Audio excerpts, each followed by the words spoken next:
હાંડવો તો તમે બહુ જ ખાધો હશે, પણ આ રીતનો ઇન્સ્ટન્ટ હાંડવો તમે વધેલા ભાતમાંથી બનાવી અને એકવાર ટ્રાય કરી જુઓ।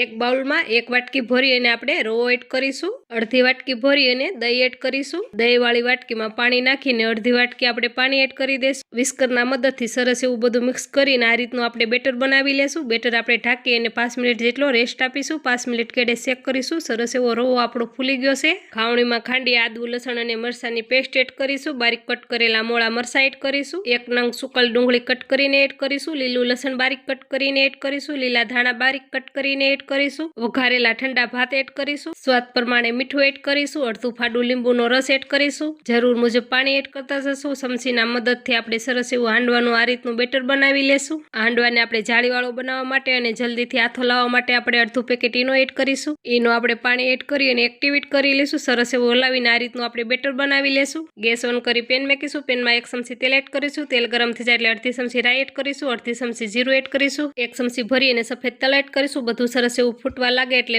2 ચમચા ભરી અને હાંડવાનું બેટર એડ કરીશું। ચમચાના મદદથી હાંડવો આપણે સરસ એવો પેનમાં આ રીતે ફેલાવી લેશું। ઢાંકણ ઢાંકી ધીમી આંચે 2 મિનિટ સેડવી લેશું। 2 મિનિટ કેડે ચેક કરીશું। સરસ એવો ઉપરથી ડ્રાય થઈ ગયો છે। બીજી સાઈડ પલટાવી લેશું। 2 મિનિટ ઢાંકણ ઢાંકી અને એને સેડવી લેશું। 2 મિનિટ કેડે સડી જાય એટલે સરસ એવો હાંડવો આપણો થઈ ગયો છે તૈયાર। એક પ્લેટમાં સર્વ કરીશું। હાંડવાની રેસીપી ગમી હોય તો લાઈક શેર સબસ્ક્રાઈબ કરતા જાજો।